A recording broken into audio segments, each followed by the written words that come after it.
ایک کہانی 32واں حصہ غنتیل دبورا برک اہود جدعون قضات پہلا تا 8 باب۔ اس وصیت کو جسے موسیٰ محض استثناء میں معتد بار دہراتے ہوئے کہہ رہا ہے، خدا کے کلام پر بطور زندگی غور کرو۔ اور یشوع کے بعد آنے والی کتاب قضات میں ہم دیکھیں گے کہ کیا خدا کے لوگ اپنے دلوں میں خدا کے کلام کے ساتھ زندگی گزارتے ہیں۔ یشوع کی کتاب میں ہم نے دیکھا کہ خدا کے لوگوں کو خدا کی سرزمین میں خدا کے لوگوں کی طرح زندگی گزارنے کے لیے انہیں خدا کے کلام کو زندگی کی طرح سمجھنا تھا، کلام کی بنیاد پر عطائیت کرنا تھا، اس کلام کی بنیاد پر گناہ نہیں کرنا، اس کلام کی بنیاد پر دعا کرنا اور خدا کے کلام پر بھروسہ کرتے ہوئے ایمان میں آگے بڑھنا تھا۔ کنعان بیابان نہیں ہے۔ کنعان میں داخل ہونے کے ذریعے خدا کے لوگوں نے پہلے ہی سب کچھ حاصل کر لیا ہے، البتہ اگر وہ اس کو ہر چیز کی حیثیت سے نہیں مانتے اور اپنی آنکھوں سے ادھر ادھر دیکھتے ہیں، تب ہی سے ان کی زندگی تکلیف میں چلی جائے گی۔ خدا ان کے ساتھ تھا لیکن وہ ان کو باہر نہ نکال سکے۔ قضات کی کتاب کا آغاز یشوع کی کتاب کو جزوی طور پر دہرانے سے ہوتا ہے۔ یشوع کی کتاب یشوع کی موت کے بعد سے شروع ہوتی ہے، لیکن اس میں یہودا کے لوگوں کی جنگیں، جہاں کالب نے جنگ کی تھی، یوسف کے قبیلے کی جنگیں اور 7 قبائل کی آباد کاری کی جنگ بھی شامل ہے۔ جنہوں نے یشوع کی کتاب میں آباد کاری کے لیے جنگ نہ کی، جس لڑائی میں یشوع نے قیادت کی تھی، اس میں انہوں نے کنعان میں فتح حاصل کی، لیکن سوال یہ تھا کہ خدا کے حکم کے مطابق کیا انہوں نے اسے ختم کر دیا ہے؟ تاہم جیسا کہ ہم یشوع کی کتاب میں یہودا اور یوسف کی قبائل کی جنگ کے ریکارڈ میں پہلے ہی دیکھ چکے ہیں، وہ تباہی کی جنگ میں ناکام رہے۔ بائبل بتاتی ہے کہ اگرچہ خدا ہمارے ساتھ تھا، اسرائیلی کنعانیوں کو ہلاک نہ کر سکے اور نہ ہی ان کو نکال سکے۔ شمعون کے قبیلے اور یہودا کے قبیلے نے ایک ساتھ جنگ لڑی، لیکن یہودا کا قبیلہ لوہے کے رتھوں کی وجہ سے وادی کے باشندوں کو نکال نہیں سکا تھا۔ دان کے قبیلے کو بھگا دیا گیا اور اشکار کے قبیلے کا کوئی ریکارڈ نہیں ہے۔ بنی اسرائیلیوں کی کنعانیوں کو بے دخل کرنے میں ناکامی طاقت کی بجائے دل کی بات ہے۔ اگرچہ کالب ایک بوڑھا آدمی تھا، لیکن وہ پہاڑی ملک کے باشندوں کو بھگانے کے قابل تھا۔ آباد کاری کے لیے پہلے ہی ایک فاتح جنگ کے دوران خدا نے کہا، ہلاک کرو اور نکال دو، لیکن بنی اسرائیل کے دلوں میں یہ کنعان تھا، لہٰذا بہت کم کنعانی لوگوں کی ضرورت تھی۔ انہوں نے پیچھے رہ جانے والے چند لوگوں کو غلام بنایا، اس کے پہلو میں کانٹوں اور پھندے کی طرح۔ یشوع کے آخری حصوں سے لے کر قضات کے آغاز تک اندراج کے پس منظر سے خدا کا ایک فرشتہ بوکیم میں اسرائیلیوں کو متنبہ کرتا ہے۔ پہلا، خدا اپنے عہد کو کبھی نہیں توڑے گا۔ دوسرا، اسرائیلیوں نے خدا کا کلام نہیں سنا اور کنعانیوں سے معاہدہ کیا اور ان کی قربانگاہ کو تباہ نہیں کیا۔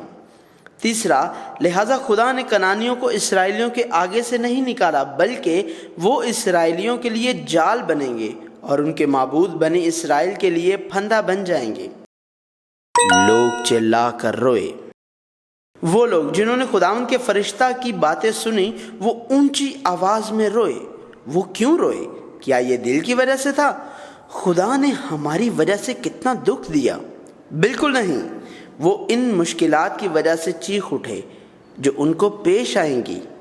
وہ خدا کے لوگ ہیں، لیکن صرف ان کی حیثیت خدا کے لوگ ہیں اور ان کی زندگی ابھی تک اس سے دور ہے۔ اب ہم قاضیوں کے نشیب و فراز سے گزرتے ہیں، لیکن یشوع کے مدھم الفاظ اس کا جواب دیتے ہیں، اور وہ ساری پشت بھی اپنے باپ دادا سے جا ملی، اور ان کے بعد ایک اور پشت پیدا ہوئی جو نہ خداوند کو نہ اس کام کو جو اس نے اسرائیل کے لیے کیا جانتی تھی۔ اسرائیل خدا کو ترک کرتا ہے اور خدا انہیں دشمن کے ہاتھ بیچ دیتا ہے۔ مصر میں اسرائیل کی نسل بیابان میں مر گئی، بیابان میں نسل کنعان مر گئی اور کنعان میں اگلی نسل نے خدا کے سامنے بدی کی، خدا کو ترک کیا جس نے انہیں مصر سے نکالا، اور اپنے آس پاس کے دیوتاؤں بال اور استارات کی پرستش کی۔ بال کثرت کا خدا تھا اور استارات بال کی بیوی تھی، لیکن بال کی پوجا کا مطلب ان دیوتاؤں کی پرستش کر رہا تھا جو کثرت کے لیے اچھے ہیں۔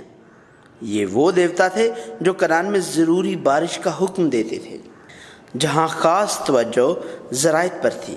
یہ وہ بت تھا جسے حقیقت کہا جاتا تھا، جسے ہم نے یشوع کی کتاب میں دیکھا۔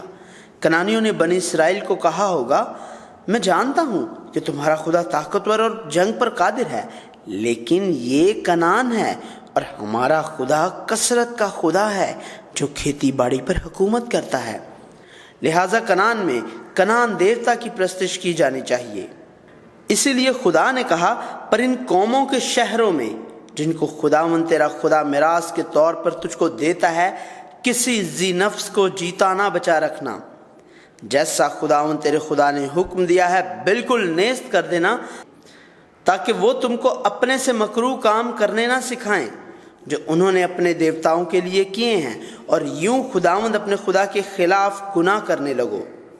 بلاخر انہوں نے خدا کو چھوڑ دیا، اور خدا نے نہ صرف انہیں دشمن کے ہاتھ بیچ دیا، بلکہ وہ جہاں بھی جاتے خدا کا ہاتھ ان پر تباہی لاتا اور تکلیف میں اضافہ کرتا۔ صرف جب خدا اپنے لوگوں کو سزا دے اور ان کی تکلیف میں اضافہ کرے تو وہ جان لیں گے کہ کنعان کی سرزمین نہ تو رہنے کی جگہ ہے اور نہ ہی ان کے دل چھوڑنے کی جگہ ہے۔ اب کسی کو بھی باہر نہیں نکالیں گے۔ یہ اس لیے نہیں کہ خدا کی طاقت کا فقدان ہے کہ کنعانیوں کو بے دخل نہیں کیا گیا، بلکہ خدا کے لوگوں کی نارضامندی کی وجہ سے ہے۔ وہ جلدی سے کنعانی بن گئے، خدا کے بجائے وہ خدا کے کلام کو مستقل طور پر جاری رکھے۔ اس سے کوئی فرق نہیں پڑتا ہے کہ ان کے آباء و اجداد نے مصر میں کیا معجزے دیکھے، بحر کلزم کو کیسے پار کیا، بیابان میں کیسے رہے، کیسے انہوں نے یردن کو پار کیا اور کنعان کی جنگ کو جیتا۔ انہوں نے بال کثرت کے خدا کو پسند کیا اور کنعان کے لوہے کے رتھ سے زیادہ متاثر تھے۔ بہرحال خدا نے ان کو بگڑنے سے بچانے کے لیے قاضیوں کا تقرر کیا، لیکن قاضیوں کے ذریعے اگر وہ زندہ رہنا چاہتے تھے تو خدا کی طرف لوٹنے کے بجائے انہوں نے زنا کاری کی طرح دوسرے معبودوں کی پیروی کی اور ان کی پرستش کی۔ اس کے باوجود جب اسرائیلی دشمن کی طرف سے ستائے گئے اور دکھ سہا تو انہوں نے فریاد کی اور خدا کی مدد حاصل کی، لیکن جب صورتحال بہتر ہوئی تو وہ پھر بھی گرے، دوسرے معبودوں کی پرستش کی اور اسی طرح مستقل سرکشی کے راستے کو دہراتے رہے۔ بلاخر خدا نے کہا، چونکہ ان لوگوں نے میرے اس عہد کو جس کا حکم میں نے ان کے باپ دادا کو دیا تھا توڑ ڈالا اور میری بات نہیں سنی، اس لیے میں بھی اب ان قوموں میں سے جن کو یشوع چھوڑ کر مرا ہے کسی کو بھی ان کے آگے سے دفع نہیں کروں گا۔ آخر کار پیچھے رہ جانے والے قبائل بنی اسرائیل کو پرکھنے کے لیے ایک ذریعہ ثابت ہوں گے کہ آیا لوگ خدا کی راہ پر چلیں یا نہیں۔ قاضیوں کا نمونہ۔ پرانے عہد نامہ کی تاریخ کا نمونہ اور جو نمونہ قاضیوں میں نمایاں ہے وہ یہ ہے، پہلے لوگ خدا کے حضور گناہ کرتے ہیں، بلکہ گناہ کا دہرانا یہ ہے کہ یہ قبول نہ کرنا کہ صرف خدا ہی خدا ہے۔ نہیں، گنہگار کبھی بھی خدا کو قبول نہیں کر سکتے ہیں۔ دوسرا، خدا لوگوں کو ان کے جرائم کی سزا دیتا ہے، اور خدا کی سزا اس کی محبت ہے جو بار بار گناہ کرنے والے لوگوں کو خدا کے لوگ بنائے۔ تیسرا، جن لوگوں کو سزا دی گئی تھی وہ روئے، لیکن ان کا رونا خدا کے دل کو تکلیف پہنچانے یا ان کی مخلص توبہ نہیں تھی جس نے ان کی رہنمائی کی تھی، لیکن صرف ایک فریاد سے خدا سے دعا ہے کہ وہ ان کو جن تکلیفوں کا سامنا کر رہے ہیں ان سے بچائے۔ چوتھا، خدا جس نے لوگوں کی فریاد سنی اپنی رحمت سے ان کو ایک نجات دہندہ کے ذریعے بچایا، لیکن یہ نجات عارضی ہے۔ حقیقی نجات اور ابدی نجات آنے والے مسیحا کے وسیلہ سے ہوگی۔ نیز اس وقت نجات جزوی نجات تھی، تمام اسرائیل کو بچایا نہیں گیا بلکہ ایک طرف سے بچایا گیا اور دوسری طرف سے ایک اور تکلیف تھی۔ قاضی جو نجات دہندہ کے طور پر استعمال ہوتے تھے وہ بھی عارضی شخصیت تھے، اصل نجات دہندے نہیں۔ پانچویں، جن لوگوں نے خدا کی نجات حاصل کی اور امن سے لطف اندوز ہوئے، ان کا خیال تھا کہ امن ہمیشہ کے لیے رہے گا، حالانکہ یہ وقتی تھا، اور بجائے اس کے کہ واپس آئیں اور خدا کی پرستش کرے جس نے انہیں امن بخشا، وہ کلام سے پیچھے ہٹے اور خدا کے خلاف گناہ کیا۔ بعد میں پطرس نے ان لوگوں کو اس طرح بیان کیا کہ کتا اپنی کہہ کی طرف رجوع کرتا ہے اور نہلائی ہوئی سورنی دلدل میں لوٹنے کی طرف۔ اب کنعان کی سرزمین خدا کی ایک بادشاہی نہیں ہے جو ایک وفادار خدا اور ان لوگوں کی طرف سے تخلیق کی گئی ہے جو پوری طرح سے اس کی خواہش اور اطاعت کرتے ہیں، لیکن احمق لوگوں کی بے ترتیبی کی زندگیوں میں گھل مل جاتے ہیں جنہیں مسلسل سزا دی جاتی تھی، کیونکہ یہاں تک کہ اگر خدا خالق ان کا باپ ہے جو ان کی ہمیشہ سے دیکھ بھال کرتا ہے، لوگ مستقل طور پر خدا کو چھوڑ دیں گے اور انسانوں کے بنائے ہوئے دیوتاؤں کا پیچھا کریں گے۔ بائبل وہی کہانی بتا رہی ہے۔ خدا تخلیق سے پہلے ہی جانتا تھا کہ جب وہ کنعان کے ملک میں داخل ہوں گے تو اسرائیلی کس طرح کی زندگی گزاریں گے، اسی لیے تخلیق سے پہلے اس نے نجات کا راستہ خلق کیا۔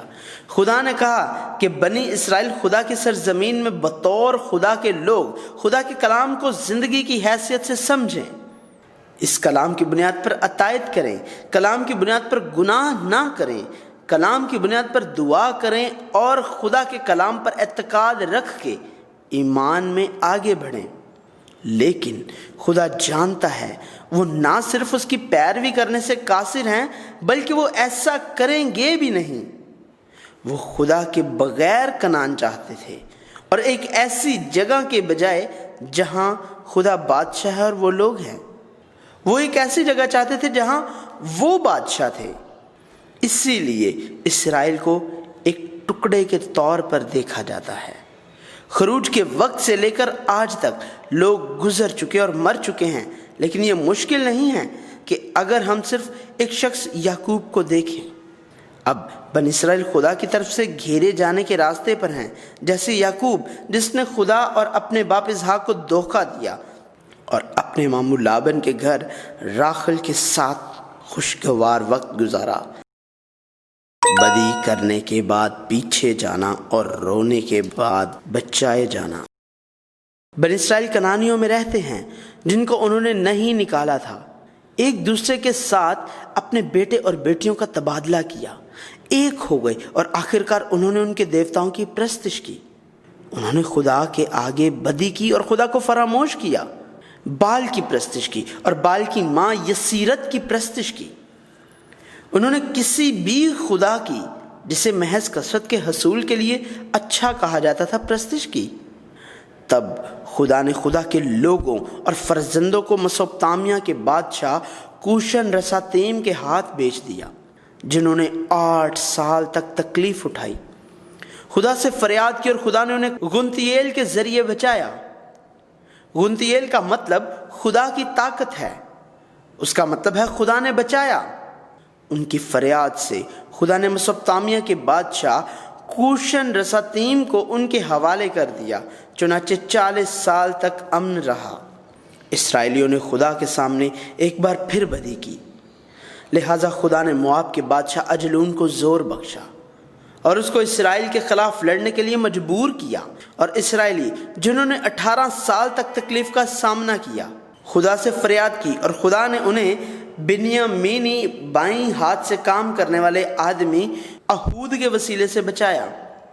قاضی اہود بائیں ہاتھ والا ہونے کا زیادہ درست مطلب وہ شخص جو دائیں ہاتھ کا استعمال نہیں کر سکتا کہ بجائے وہ شخص جو بائیں ہاتھ کو دائیں ہاتھ سے بہتر استعمال کرتا ہے۔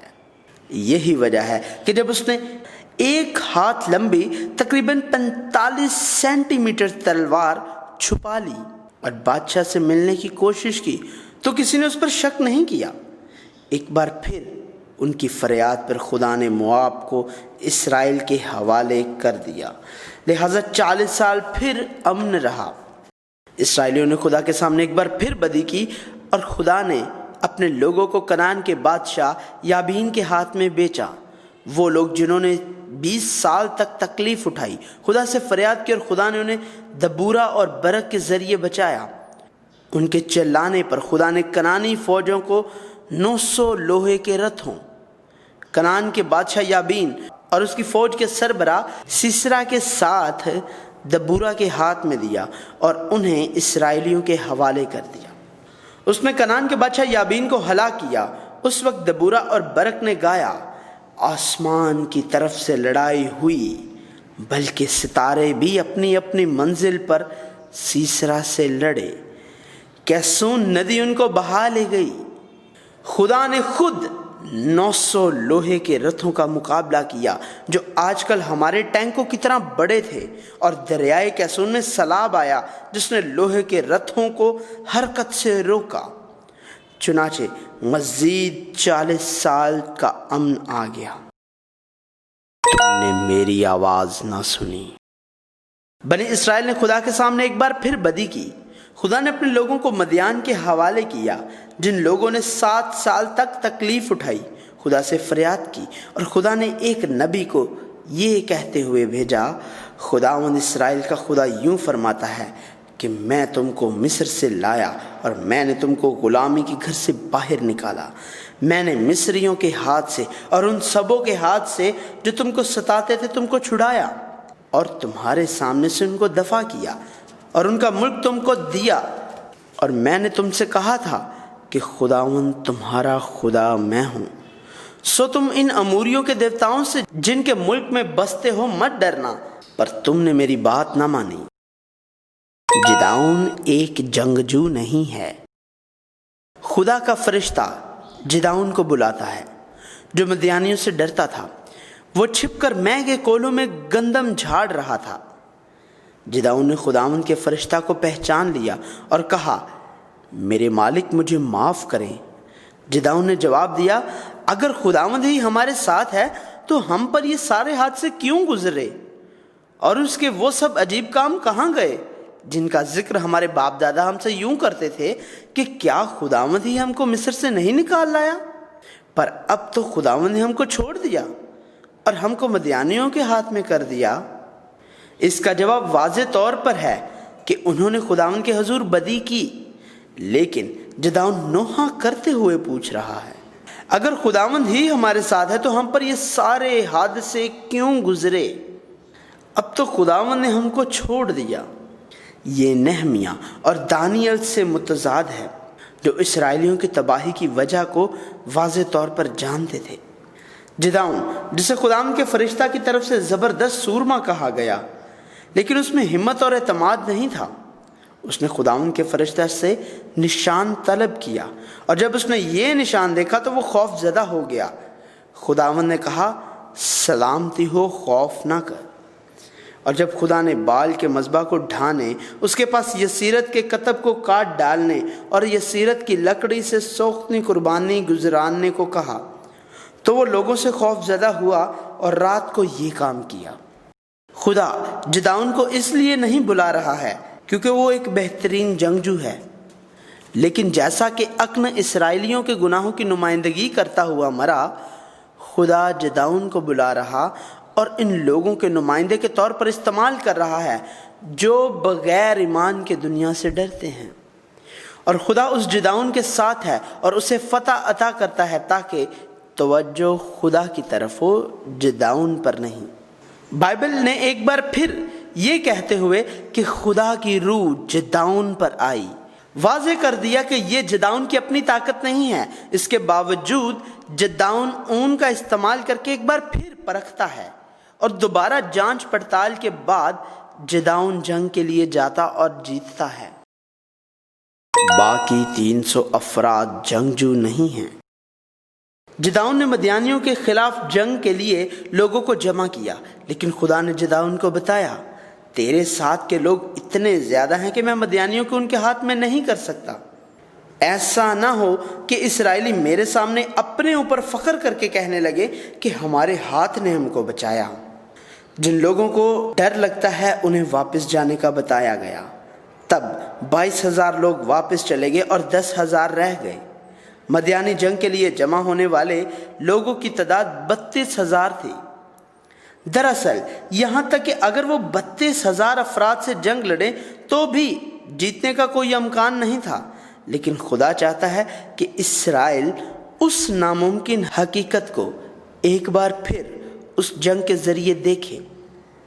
ڈرے ہوئے افراد کے واپس چلے جانے کے بعد صرف 10,000 افراد باقی تھے، لیکن خدا نے پھر بھی کہا کہ یہ ابھی تک بہت زیادہ ہیں، اور اس سے کہا کہ وہ انہیں پرکھنے کے لیے ان کو پانی کے پاس لے جائے۔ خدا نے ان لوگوں کے درمیان جو کتے کی طرح اپنی زبان سے چپڑ چپڑ کر کے پانی پیتے ہیں اور جو لوگ پینے کے لیے گھٹنے ٹیکتے ہیں تمیز کرنے کے لیے کہا، اور ان میں سے وہ 300 آدمی جنہوں نے چپڑ چپڑ کر کے پانی پیا باقی رہ گئے، اور دوسرے لوگوں کو واپس بھیج دیا گیا۔ خدا نے کہا کہ وہ 300 کے ساتھ ان کو بچائے گا اور مدیانیوں کو ان کے ہاتھ میں کر دے گا۔ یہاں ہمیں 300 لوگوں کے بارے میں جاننے کی ضرورت ہے۔ اس وقت سپاہی فرض پر نہیں بلکہ ایک رضاکار تھا۔ جب انہوں نے نرسنگے کی آواز سنی تو وہ رضاکار فوج تھی جو جنگ کی غنیمت حاصل کرنے کے لیے جمع ہوئی تھی۔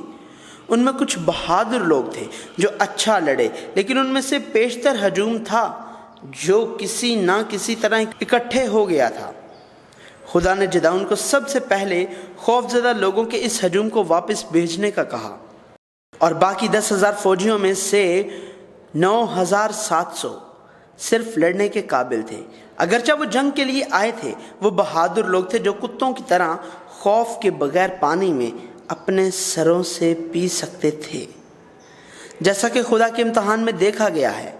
تاہم وہ 300 بزدل تھے جنہیں گھٹنے ٹیکنا، آس پاس دیکھنا اور بمشکل اپنے ہاتھوں سے پانی پینا تھا۔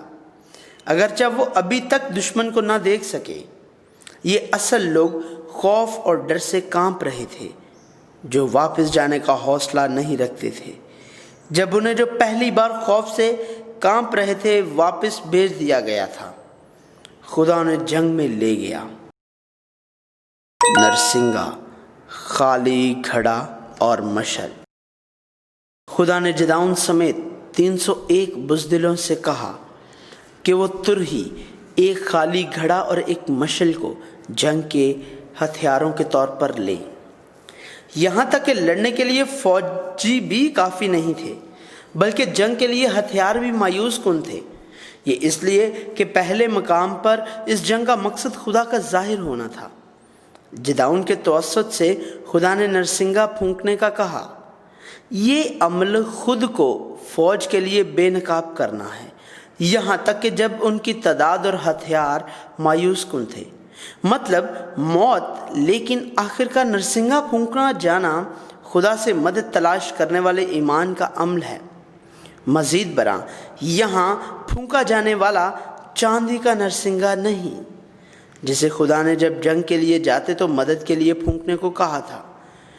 وہ ایک مینڈے کے سینگ کا نرسنگا تھا جسے وہ لائے تھے، جو امن کے وقت پھونکا جاتا تھا، اور یہی نرسنگا جسے جب یریحو کو ایک مضحکہ خیز حکمت عملی کے ذریعے تباہ کیا گیا تھا پھونکا گیا۔ تب انہوں نے اپنے نرسنگے پھونکے اور خالی گھڑوں کو توڑ دیا۔ خالی گھڑا بنی اسرائیل وہ فوجی جو جنگ کے لیے نکلے تھے کہ عقیدے کی طرح ہیں۔ اس سے ظاہر ہوا کہ ان کے پاس خدا کے لوگ کہلائے جانے کے مستحق کچھ بھی نہیں تھا، لہٰذا گھڑے کو توڑنا چاہیے۔ نیز مشل خدا اور خدا کا عہد ہے، یہاں تک کہ ان کے لیے جن کے پاس کچھ بھی نہیں تھا، اگر وہ خدا پر بھروسہ کرتے تو خدا ان کو خدا کی جنگ کی فتح دکھائے گا۔ آخرکار اسرائیلیوں نے وہ جنگ جیت لی جس میں خدا نے اسرائیلیوں کو دشمن کے حوالے نہیں کیا تھا، بلکہ دشمنوں کو اسرائیلیوں کے حوالے کر دیا تھا۔ چنانچہ مزید 40 سال تک امن قائم ہوا۔ تو اور تیرا بیٹا اور تیرا پوتا ہم پر حکومت کریں۔ جداؤن 300 افراد اور اسرائیلی جانتے ہیں کہ بزدل جداؤن اور 300 بزدل لوگ گئے اور جنگ لڑی۔ تاہم حیرت کی بات ہے کہ بنی اسرائیل نے جداؤن سے کہا، ہم پر حکومت کر، تو اور تیرا بیٹا اور تیرا پوتا بھی، کیونکہ تو نے ہم کو مدیانیوں کے ہاتھ سے چھڑایا۔ انہوں نے اسے ان کا بادشاہ بننے کو کہا۔